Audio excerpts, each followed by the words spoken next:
Complimentary ticket শুধু তাদেরই দেওয়া উচিত, মানে বিনামূল্যে টিকিট তাদেরই দেওয়া উচিত যাদের আমরা ইনভাইট করছি, খেলা দেখার জন্য আমন্ত্রণ জানাচ্ছি। কাজ করি তারা খেলা দেখতে টিকিট না কেটে যায়, তাহলে কি আমরা এক্সপেক্ট করতে পারি যে সমর্থক সভ্যরাও টাকা না দিয়েই খেলা দেখতে আসতে চাইবে, তারা টাকা দিয়ে আসবে? আমি তো দেখি না, কারণ আমার ক্লাবগুলোর সাথে অত্যন্ত ভালো সম্পর্ক। নমস্কার দর্শক বন্ধুরা, এশিয়া টাইম বাংলায় আপনাদের সকলকে স্বাগত। রয়েছি দ্য পার্ক হোটেলে এবং এখানকার গ্যালাক্সি হলে কিন্তু আজকে হয়ে গেল আইএফের 131তম বার্ষিক সাধারণ সভা এবং বেশ জাঁকজমক উপায় কিন্তু হলো পাঁচতারা হোটেলে তাদের বার্ষিক সাধারণ সভা আয়োজিত হলো এবং বেশ কিছু বিষয় আজকের এই সভায় কিন্তু উঠে এসেছে। তবে তার আগে চলুন আমরা শুনে নিই আইএফের চেয়ারম্যান সুব্রত দত্তের কাছ থেকে যে কি হলো আজকের বার্ষিক সাধারণ সভায়। আজকে আইএফের 131তম বার্ষিক সাধারণ সভায় আমরা যা যা নির্ধারিত এজেন্ডাগুলো আছে সেগুলো একের পর এক আমরা করেছি। সেখানে সচিব তার গত এক বছরে যে আইএফের কার্যকলাপ সে ব্যাপারে বিবরণ দিয়েছে এবং এছাড়া যারা গভর্নিং বডির মেম্বার এবং নির্বাচিত হয়েছে তাদের নাম ঘোষণা করা হয়েছে এবং তাদের গভর্নিং বডি সদস্য হিসেবে তাদের প্রতিষ্ঠা দেওয়া হয়েছে এবং মূলত এটাই ছিল। এছাড়া বার্ষিক সাধারণ সভায় যেটা হয়ে থাকে যে অ্যানুয়াল অ্যাকাউন্টস, সেই অ্যাকাউন্টস পেশ করা হয়েছে এবং সেখানে দেখা গেছে যে আইএফের টার্নওভার বেড়েছে এবং এবছর তো যেটা আইএফএ স্পন্সর পেয়েছে সাচি স্পোর্টস, সেটা একটা ভালো দিক। এছাড়া অন্যান্য স্পন্সরও অনেক এগিয়ে এসছে। আমার মনে হয় যে আইএফের এখন যেহেতু আর্থিক অনুকূলতা এসছে। আপনারা দেখলেন সেই কি হলো আজকে সবাই এবং যেটা গুরুত্বপূর্ণ বিষয় যে তিন প্রধানকে ছাড়া কিন্তু এদিন বার্ষিক সাধারণ সভা আয়োজিত হলো। হ্যাঁ, ইস্টবেঙ্গল, মোহনবাগান, মোহামেডান, তাদের এই তিন প্রধানের যে প্রতিনিধিরা এবারে আইএফের গভর্নিং বডিতে রয়েছেন, সেখানে কিন্তু তারা তিনটে প্রধানের কোনো প্রতিনিধি কিন্তু উপস্থিত ছিলেন না, যেটা নিয়ে কিন্তু অবশ্যই প্রশ্ন আসবে যে কেন তিন প্রধানের কর্মকর্তারা, তিন প্রধানের প্রতিনিধিরা তারা উপস্থিত ছিলেন না। সেইটা নিয়ে কিন্তু কথা বলেছেন আইএফের কর্তারা। চলুন প্রথমে শুনে নিই এইটা নিয়ে কী বলছেন তারা। আইএফের 309টা অনুমোদিত সংস্থা, তার বেশিরভাগ সংস্থাই এসছে।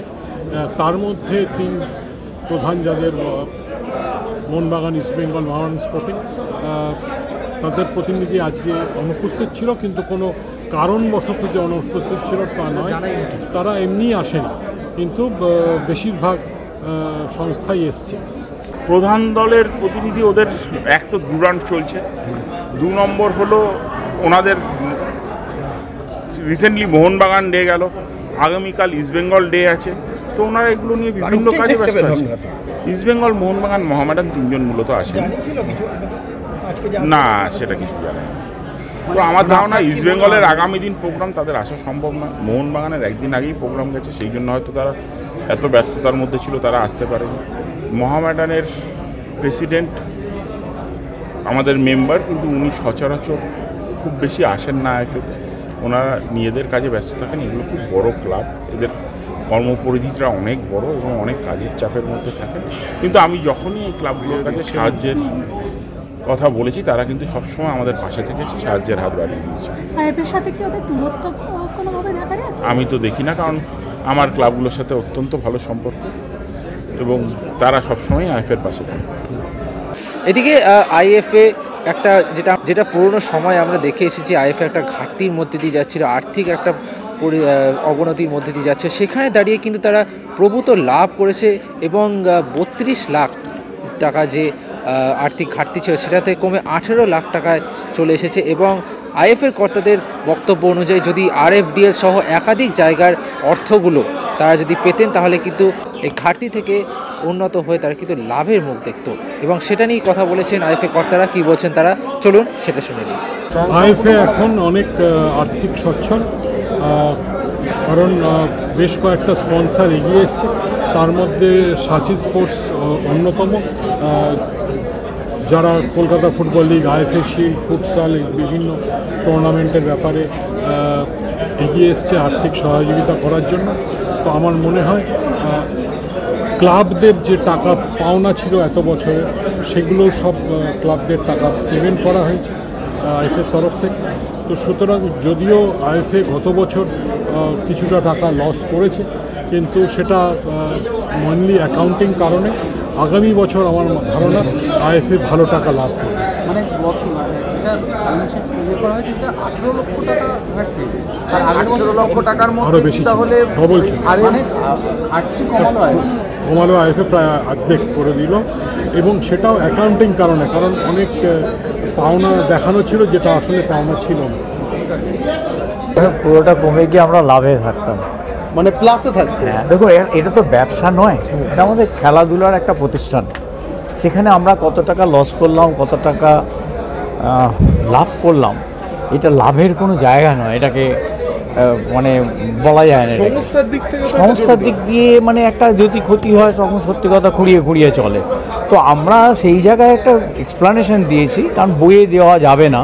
তার কারণ হচ্ছে বই 31 মার্চ পর্যন্ত যেটা আয় ব্যয়ের হিসাব তাতে সেটাই থাকে, এবং সেই জন্য আমরা যে টাকাটা পাবো সেটা আমরা দেখাতে পারি অন্যভাবে, কিন্তু সেই টাকাটা যতদিন হাতে না পাচ্ছি ততক্ষণ দেখাতে পারবো না।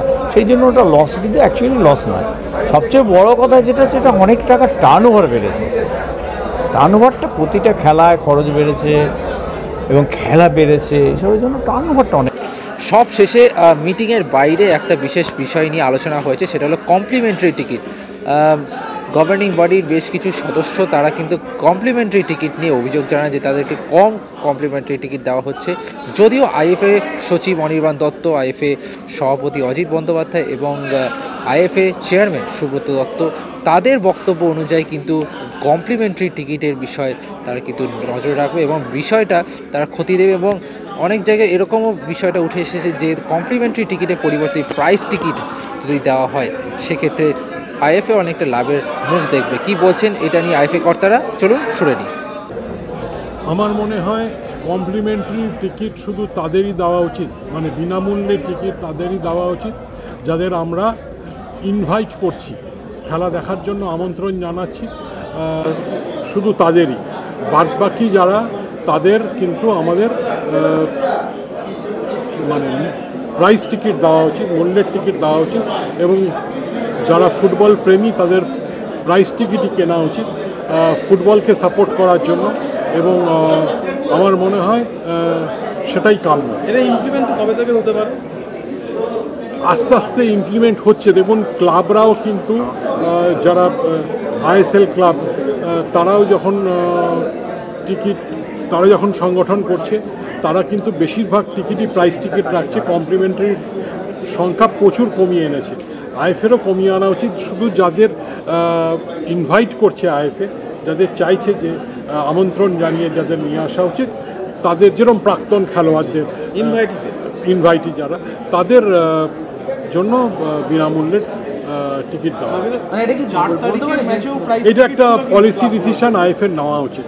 না, অ্যাফিলিয়েটেড ক্লাবগুলোকে বন্ধ করার ভাবনা হয়তো এক্ষুনি এরকমভাবে এখনও কোনো আলোচনা হয়নি, কিন্তু যেটা ঘটনা সেটা জানতে হবে যে আগে আমরা ইডেন থেকে যে টিকিটগুলো পেতাম তাতে প্রায় 1,20,000 মানে টিকিট আগে ছিল, সেটা কমে গিয়ে গত আন্ডার-17 ওয়ার্ল্ড কাপ হওয়ার পর তখন আসনটা কমে যায়, আসনটা কমে গিয়ে 68,000 হয়ে যায়, এবং 68,000 জায়গায় এখন আমরা পাচ্ছি 62,000।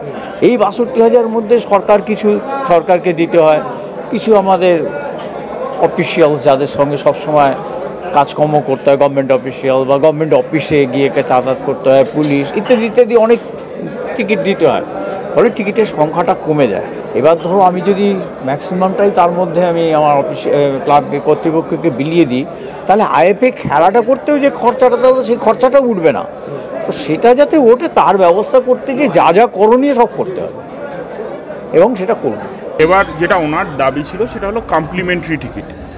ফুটবল খেলাটাও কিন্তু টাকা টাকার উপরে ভিত্তি করে, মানে টাকা থাকলে ভালোভাবে কাজ করা যাবে, ভালো খেলা হবে, ভালোভাবে দেখানো যাবে, সব কিছু ভালো করা যাবে।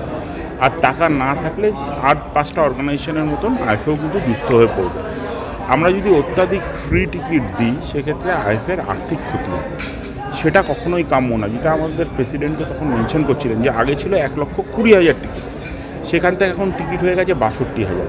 প্রত্যেকটা ক্লাব যারা ফুটবল নিয়ে 12 মাস কাজ করে তাদের সম্মানার্থে আমরা একটা টিকিট দিয়ে থাকি, ফ্রি টিকিট। এছাড়াও আমরা একটা কোটা সিস্টেম করেছি যে প্রত্যেকটা ক্লাব অ্যাসিওর্ড প্রাইস টিকিট পাবে, মানে তাদের অনলাইন বা গেট সেলে লাইন দিয়ে দাঁড়াতে হবে না। তারা যদি ক্লাব থেকে জানিয়ে দেয় যে এই ডিনোমিনেশনের প্রাইস টিকিট আমাদের দরকার, আমরা তাহলে সেই টিকিটটা তাদেরকে অ্যাসিওর করি এবং সেই টাকাটা জমা দিয়ে টাকার বিনিময়ে তারা টিকিটটা নিতে পারে। আজকে যদি যারা আমরা ফুটবল নিয়ে কাজ করি তারা খেলা দেখতে টিকিট না কেটে যাই, তাহলে কি আমরা এক্সপেক্ট করতে পারি যে সমর্থক সভ্যরাও টাকা না দিয়েই খেলা দেখতে আসতে চাইবে, তারা টাকা দিয়ে আসবে? এটা কি এক্সপেক্ট করা সম্ভব? একটা কথাই আছে ইংরেজিতে যে লিড বাই এক্সাম্পল। তো আমি যদি খেলা দেখতে যাওয়ার জন্য আমার টিকিটটা অন্তত কেটে যাই, তাহলে আমায় দেখে আর 5 জনও টিকিট কেটে আসবে। এবং ক্লাবের মূল কর্মকর্তাদের যেটুকু টিকিট লাগতে পারে সেটা আমরা অলরেডি ফ্রি দিই, তাদের সম্মান জানিয়ে যে তারা যেহেতু নিজেদেরকে ফুটবলে নিয়োজিত রেখেছে, তারা দৈনন্দিনভাবে ফুটবলের সাথে যুক্ত, ফুটবল নিয়ে এত কাজ করছে, তাদের সম্মানার্থে তাদের একটা টিকিট আমরা দেই। এবং আজকে সিএবিতেও তাই হয়, কিছু ফ্রি টিকিট সিএবি দেয় আর বাকি টিকিট লোকে কিনে নেয়। Extra time.